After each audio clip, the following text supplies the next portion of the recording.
Hello and welcome back, and it has been a while. I think I did a video at the beginning of May, now it's the end of May. I had a great wedding, I had a great honeymoon. The time that I've been away, so much new music has come out. The new Motionless in White song, the Millennium song, featuring Spiritbox by the way. Dance Gavin Dance one, we've got Nerve. I've also got a request from someone, and I think we've got some more videos that I'm planning on doing. But before we get into any reaction videos, we're gonna go and do a video that I've wanted to do since January. Thought it would be a good little jump back into the channel, something a little bit fresh, something a little bit new. And that is to basically go over the albums that I reacted to last year and to put them in some sort of order of where I look at them now. To make things a little bit more interesting, I've also done like a little tier list, let's call it. We have got which basically is, I haven't really revisited the album at all. I listened to it, I reacted to it, and then since then, I just have paid no attention to it at all. Up from there, we have Decent. It's not a fault of album, but whenever I listen to it, I'm pleasantly surprised, and I'm kind of, oh yeah, you know what? This actually was a good album. Like, I really should revisit it sometime. Next one up from that is Goes Hard. This album has got some songs that you just can't ignore, that you just want to kind of pick them out on like a playlist. I go to the gym quite a lot, so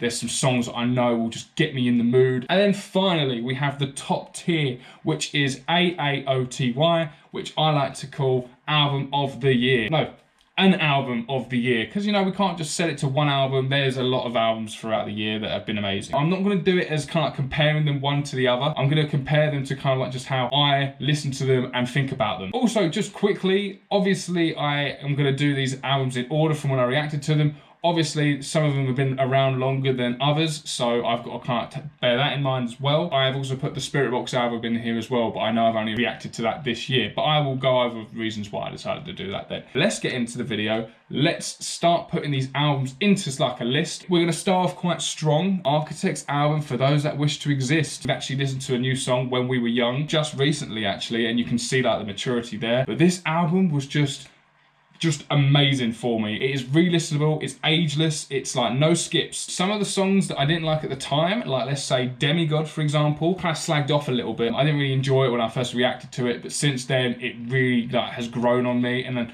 just in the time that I've listened to it, I've absolutely loved it. If you remember my Spotify video I did at the end of 2021, Architects are up there. 2021 was mostly focused on this album. I'm gonna put this album on an album of the year list, or row, or section, whatever you wanna call it. So we're gonna put that there. It's got so many good songs. The not as well-known songs are still absolute bangers as well. So that is why, re-listenable, and I fucking love it. Just gone from one of the strongest albums of the year to, in my opinion, a bit of an album. The A Day to Remember one, which, you know what, I can't even fucking remember what it was called. The album was called You're Welcome. It wasn't really an album that had much positivity before it. They released a couple of songs like Degenerates. Resentment, which is the standout song, which I was listening to back in 2020. And that was an absolute banger, but even that can't save this album anymore for me. Some of the songs that kind of grew on me, but there is not a single song on there now that I think I've listened to this year. I've really liked some of their past stuff. I liked the kind of like last two albums that they brought out. Common Courtesy was a bit of a kind of like, whoa, curveball. One they brought out after that, I actually really liked. Obviously the original stuff I liked as well. So they really dropped off in my opinion. Got to move all these out of the way, as you can see. Spoilers, I've got to put it in the air column. I'm sorry guys. The next album we're gonna be talking about, which I believe is Wage War, and that album was called Manic. I've never been like a massive super fan. I've always liked a couple of their songs, and I've loved their other albums as well, to be honest with you. When I heard this one was coming out, I was prepared for the hype. I was looking forward to it. The singles did not disappoint. High Hawks was sick, Manic was sick. I think Circle the Drain they brought out as well beforehand, that was great. Teeth, just an absolute fucking heavy metal album, and I fucking loved it. I'm a big metalcore fan, so the genre is something I really enjoy listening to. Mostly go-to songs. It does go hard. I'm putting it in the goes hard,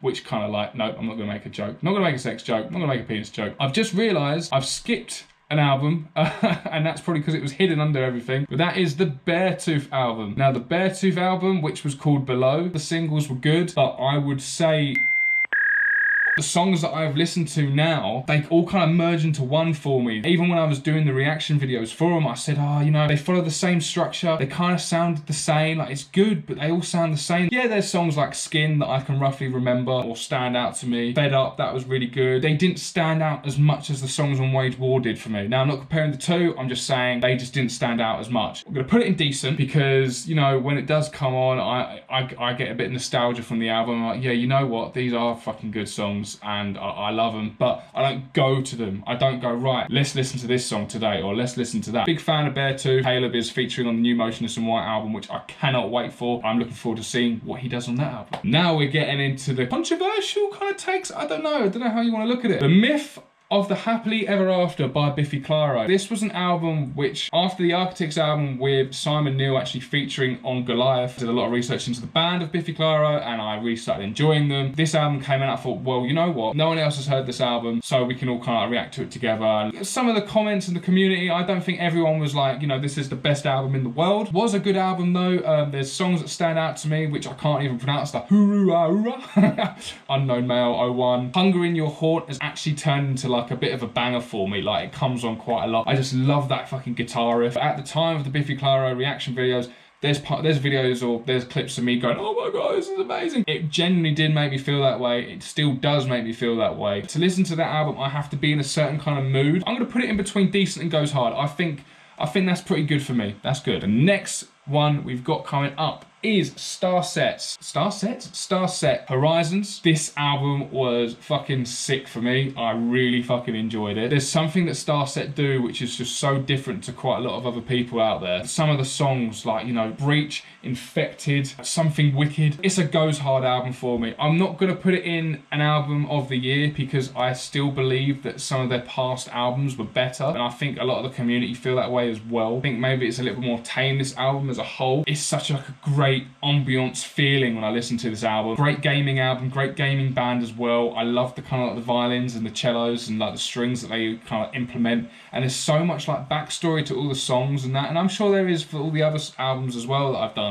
But there's just something about Starset that really stands out to me. But as I'm saying, I'm not going to put that in an album of the year because it's not an album that I could just listen all the way through to. I think sometimes the transmission stuff at the end kind of gets a little bit long for me. I'm going to be skipping before kind of the whole album finishes and that. So there's some mostly go-to songs. There's a couple that kind of like fell off or they're not as good as the others. So that's why it goes into goes hard. But you know, still a fucking good list. Still a good road to be in. Now, the last one. Let me know what you guys think about me including this, because obviously Eternal Blue from Spiritbox came out last year, but I only reacted to it this year at the start, January to around about March time. I think I might have even finished off in April. I wanted to get this done and include it in this. I thought as well I'm planning on doing a 2022 video of this near the end of the year. Wouldn't make sense to put Spiritbox Eternal Blue into that. See, I've only recently been listening to this album, so you know, it might fade away from me. The hype that I've got for it might die. That's how I know the Architects For Those That Wish to Exist hasn't died, because it's been a year, it's been over a year, and I still fucking love it. The A Day to Remember album, I know it's a bit of an air because I literally haven't revisited it since I reacted to it. So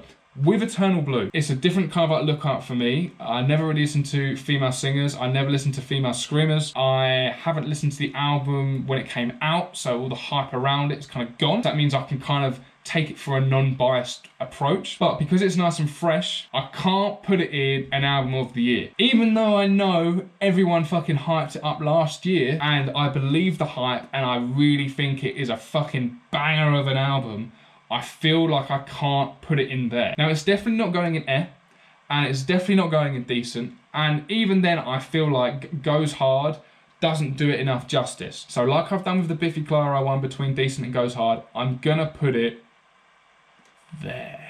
There you go, look at that. I'm gonna put it in between, because I think if I'd listened to it previously when it came out in 2021, I would put it up to an album of the year. But because it's only been recent, and like, I've got to give it time to kind of like, you know, the hype die down and see where I feel about it, I'm going to put it there. That is what it looks like now. Obviously there's a mix of genres there. Like the Biffy Clyro one is probably the most standout compared to the others, even though actually it probably goes harder than the A Day to Remember one, but you wouldn't have thought that knowing the history of A Day to Remember. But yes, that is my albums of 2021 in a sort of list that I'm going to kind of like judge them off of. So if you haven't listened to them and you kind of like the same taste that I do, look at that, listen to that, let me know. Thank you very much for watching this video and waiting for me to return. I'm hoping to just kind of like smash these videos out that I haven't been around for. We're going to be on it. Make sure to like, comment and subscribe just for any of the videos that we're going to see. I'll see you in the next reaction video, which should be coming very soon.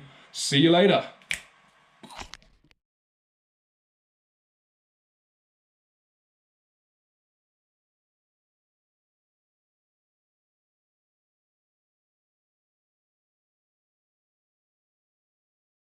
Hooroo-ah-hoorah.